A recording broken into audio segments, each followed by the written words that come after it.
Geometri bangun ruang. A. Kubus. Kubus adalah bangun ruang yang dibatasi oleh 6 daerah persegi yang kongruen. Rumus volume kubus. V sama dengan sisi kali sisi kali sisi. Rumus luas permukaan L sama dengan 6 kali sisi kali sisi. V melambangkan volume, S melambangkan sisi, dan L melambangkan luas. B. Balok. Balok adalah suatu bangun 3 dimensi yang terbentuk oleh 6 buah persegi atau persegi panjang dengan paling tidak salah satunya berukuran berbeda. Rumus balok. Rumus volume balok, volume sama dengan P kali L kali T. Rumus luas permukaan L sama dengan 2 kali PL tambah LT tambah PT. V melambangkan volume, P melambangkan panjang, L melambangkan lebar, dan T melambangkan tinggi. C. Prisma. Prisma adalah bangun ruang yang dibatasi oleh alas dan tutup berbentuk segi N serta sisi tegak berbentuk persegi atau persegi panjang. Rumus prisma. Volume sama dengan 1/2 kali P kali L kali T. V sama dengan luas segitiga kali tinggi. Rumus luas permukaan sama dengan L sama dengan 2 kali luas alas ditambah keliling kali tinggi. V melambangkan volume, P melambangkan panjang, L melambangkan lebar, dan T melambangkan tinggi. L melambangkan luas. D. Tabung. Tabung adalah sebuah bangun ruang yang mempunyai tutup dan alas yang berbentuk sebuah lingkaran dengan memiliki ukuran yang sama dan diselimuti oleh persegi panjang. Rumus tabung. Rumus volume tabung. V sama dengan V kali R kuadrat kali T. R melambangkan jari-jari dan T melambangkan tinggi. Rumus luas alas L sama dengan V kali R kuadrat. L besar melambangkan luas. Contoh soal geometri bangun ruang. 1. Diketahui sebuah kubus memiliki panjang rusuk 8 cm. Berapakah volume kubus tersebut? Diketahui di soal ini bahwa panjang rusuk sama dengan 8 cm. Sedangkan yang ditanya adalah volume kubus. Maka penyelesaiannya adalah menentukan rumus volume kubus terlebih dahulu. Volume kubus sama dengan sisi kali sisi kali sisi.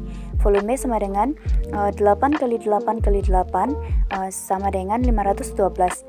Jadi, volume kubus tersebut adalah 512 cm persegi.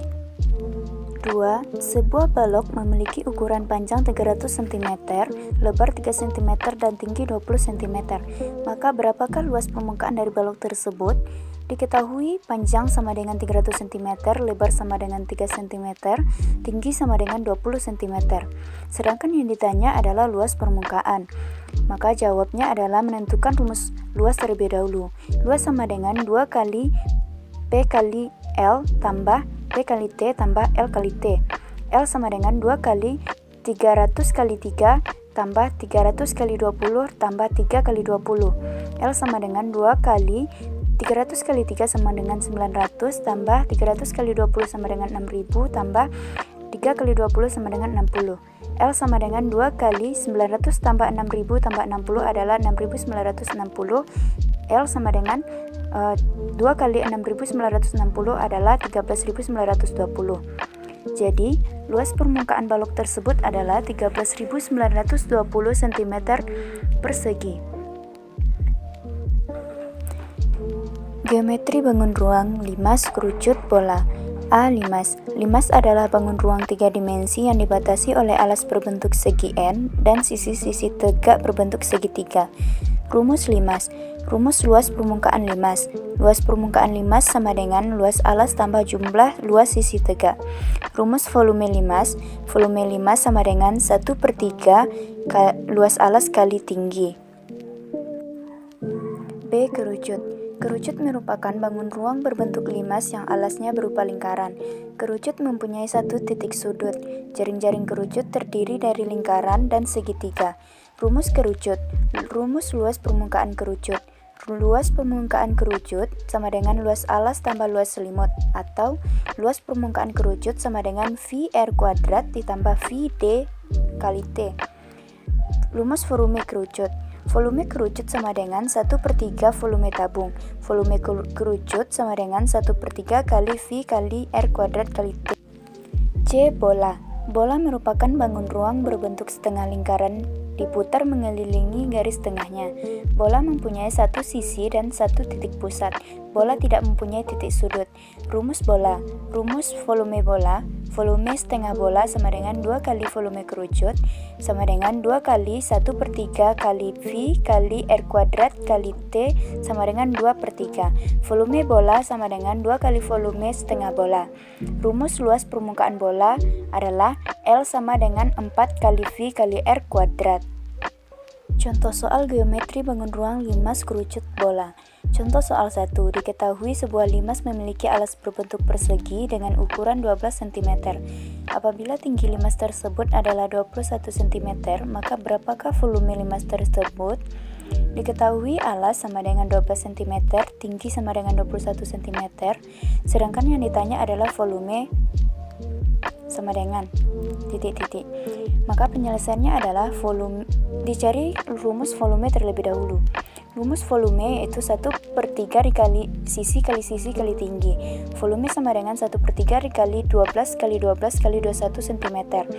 Jadi volume sama dengan 12 kali 12 kali 21 sama dengan 3024/3.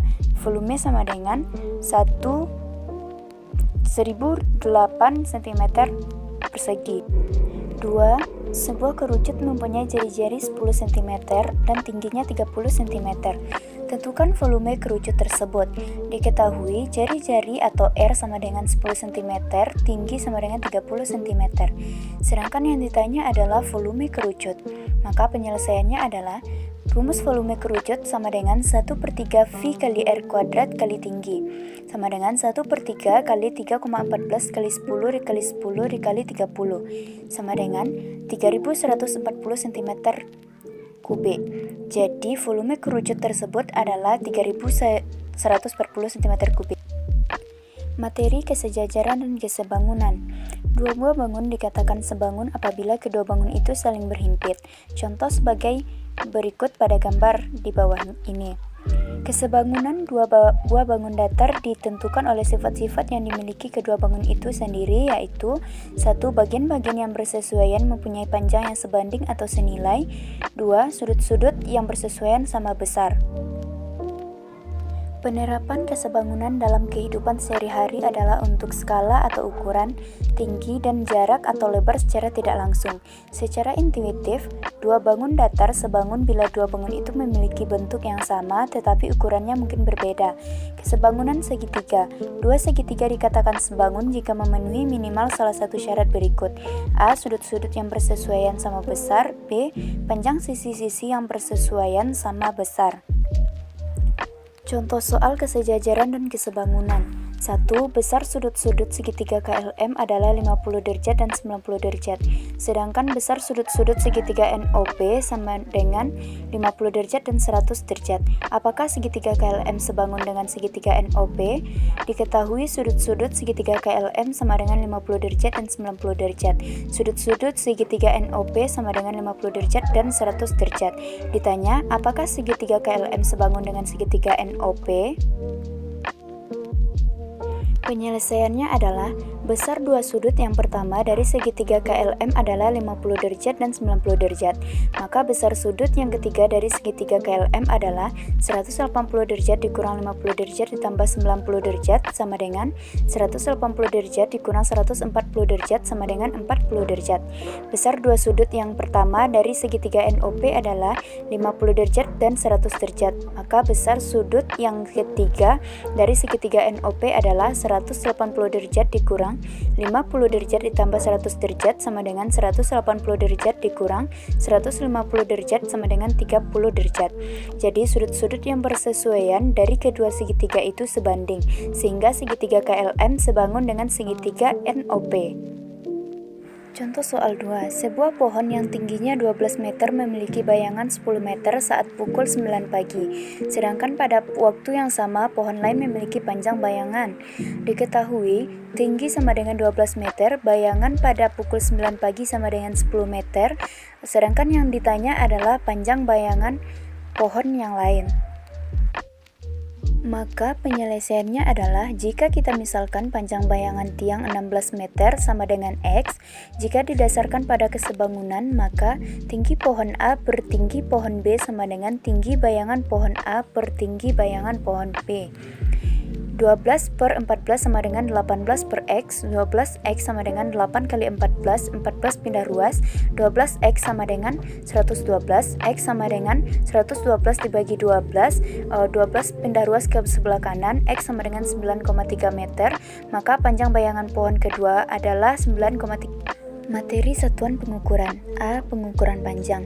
Pengukuran adalah suatu proses memberikan bilangan kepada kualitas fisik, panjang, kapasitas, volume, luas, sudut, berat atau massa. Adapun jenis-jenis pengukuran yaitu pengukuran baku dan pengukuran tidak baku. Perhatikan tangga satuan pengukuran panjang di bawah ini. Jika turun satu tangga dikali 10 dan jika naik satu tangga maka dibagi dengan 10. B. Pengukuran berat. Pengukuran berat menggunakan pengukuran baku umumnya menggunakan timbangan. Satuan yang digunakan yaitu sebagaimana pada gambar di bawah ini, yaitu kilogram, hektogram, dekagram, gram, desigram, sentigram, miligram. Setiap turun satu tingkat dikalikan dengan 10 dan setiap naik satu tingkat dibagi dengan 10. C. Pengukuran waktu. Pengukuran waktu adalah pekerjaan mengamati dan mencatat waktu-waktu kerja baik setiap elemen ataupun siklus dengan menggunakan alat-alat yang telah disiapkan. Bila operator telah siap di depan mesin atau tempat kerja lain yang waktu kerjanya akan diukur. Perhatikan gambar satuan waktu di bawah ini. Soal satuan pengukuran. 1. Sandra menyambung dua buah tali berturut-turut panjangnya 18 dm dan 210 cm. Tali tersebut digunakan untuk membuat jemuran dengan panjang 2,9 meter. Maka panjang sisi tali adalah titik-titik cm. Diketahui panjang dua buah tali berturut-turut sama dengan 18 dm dan 210 cm. Akan digunakan untuk membuat jemuran sama dengan 2,9 meter. Ditanya panjang sisa tali titik-titik sentimeter. Penyelesaiannya adalah dijadikan semuanya ke sentimeter terlebih dahulu, yaitu 18 desimeter sama dengan 180 cm, 2,9 meter sama dengan 290 cm, 18 desimeter tambah 210 cm kurang 2,9 meter sama dengan 180 tambah 210 cm dikurang 290 cm sama dengan 390 cm dikurang 290 cm sama dengan 100 cm. Jadi panjang sisa tali adalah 100 cm. 2. Putri mengelilingi taman kota dengan bersepeda selama 2 jam 10 menit 25 detik. Kemudian beristirahat selama 30 menit 15 detik. Maka berapa waktu yang digunakan di taman kota? Detik. Diketahui waktu keliling taman sama dengan 2 jam 10 menit 25 detik. Istirahat 30 menit 15 detik. Ditanya, waktu yang digunakan Putri di taman kota adalah detik. Penyelesaiannya adalah keliling taman sama dengan 2 kali 3600 ditambah 10 kali 60 ditambah 25 sama dengan 7200 tambah 600 tambah 25 sama dengan 7825 detik. Istirahat sama dengan 30 kali 60 tambah 15 sama dengan 30 kali 60 1800 tambah 15 sama dengan 1815 detik. Jadi, waktu yang digunakan Putri di taman kota adalah sama dengan 7825 detik ditambah 1815 detik sama dengan 9640 detik. Waktu, jarak, dan kecepatan.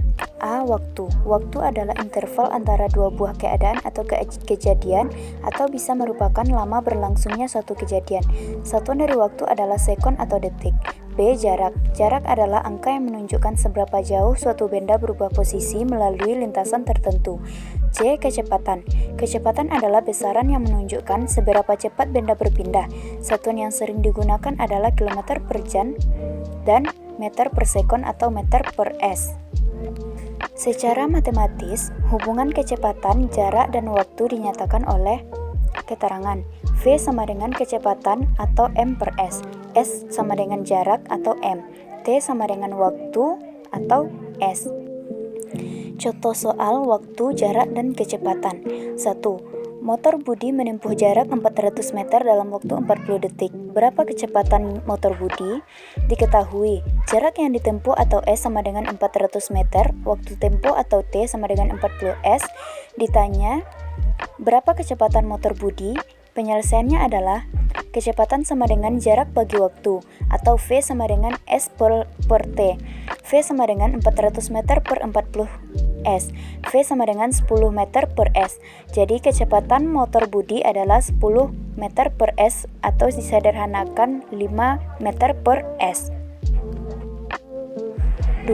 Sebuah mobil Pajero diketahui mampu menempuh jarak 324 km dalam waktu 4 jam. Berapa meter per menit kecepatan mobil tersebut?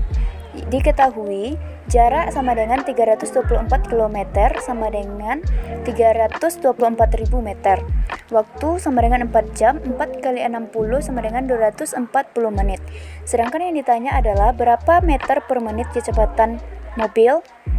Penyelesaiannya adalah kecepatan sama dengan jarak bagi waktu atau V sama dengan S per T.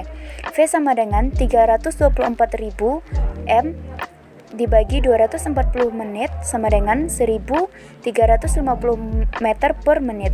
Jadi kecepatan mobil adalah 1350 meter per menit. Penyajian data. 1. Penyajian data. Kegiatan pengumpulan data di lapangan akan menghasilkan data angka-angka yang disebut data kasar, yang menunjukkan bahwa data tersebut belum diolah dengan teknik statistik tertentu. Yang kedua, penyajian data dalam bentuk tabel untuk data tunggal dan berkelompok. Ketiga, penyajian data dalam bentuk diagram batang, diagram garis, dan diagram lingkaran. Contoh soal penyajian data. 1. Jika diketahui data nilai ulangan harian 15 siswa adalah sebagai berikut. Perhatikan gambar. Susun data tersebut dalam tabel distribusi frekuensi. Jika diketahui panjang kelas adalah 10, maka penyelesaiannya adalah diketahui yang mendapatkan nilai 65 adalah 1 siswa, 70 adalah 3 siswa, 75 adalah 2 siswa, 80 adalah 3 siswa, 85 adalah 3 siswa, 90 adalah 3 siswa. Jadi data distribusi frekuensinya adalah perhatikan pada gambar di samping. 2. Perhatikan diagram lingkaran di bawah ini. Berdasarkan diagram tersebut, terdapat data seluruh siswa kelas 9. Dari hasil pengamatan, terdapat 40 siswa dalam kelas tersebut. Maka, berapakah siswa yang gemar berolahraga lari? Penyelesaiannya adalah banyaknya siswa yang menyukai lari. Lari sama dengan 100% dikurang data badminton ditambah data sepak bola tambah data basket. Sama dengan 100% dikurang 20% tambah 25% tambah 50% sama dengan 100% dikurang 95% sama dengan 5%. Maka jumlah siswa yang suka lari adalah 5/100 dikali 40 sama dengan 2 anak. Jadi jumlah siswa yang menyukai olahraga lari adalah 2 anak. Pengukuran pemusatan data. 1. Ukuran pemusatan data. Ukuran pemusatan data adalah suatu sembarang ukuran yang menunjukkan pusat dari kelompok data yang telah diurutkan dari nilai terkecil sampai nilai terbesar atau sebaliknya. A. Mean. Mean adalah nilai tengah pada suatu kelompok data yang diperoleh dari penjumlahan keseluruhan data pada suatu kelompok dibagi dengan banyaknya data. B. Median. Median adalah nilai yang terletak di tengah dari kumpulan data yang telah diurutkan. C. Modus. Modus digunakan untuk menyatakan data yang paling banyak muncul atau data yang paling banyak terjadi. Contoh soal ukuran pemusatan data. Contoh soal 1. Dari sekelompok orang siswa di dalam kelas sebanyak 40 orang memperoleh nilai ulangan matematika seperti pada nilai dan frekuensi berikut. Nilai 5, 6, 7, 8, 9, 10. Frekuensi 2, 5, 7, 12, 8, 6. Tentukanlah rata-rata hitung dari data tersebut. Penyelesaiannya adalah X bar sama dengan 5 kali 2 tambah 6 kali 5 tambah 7 kali 7 tambah 8 kali 12 tambah 9 kali 8 tambah 10 kali 6 dibagi 40. X bar sama dengan 317 dibagi 40. X bar sama dengan 7,9.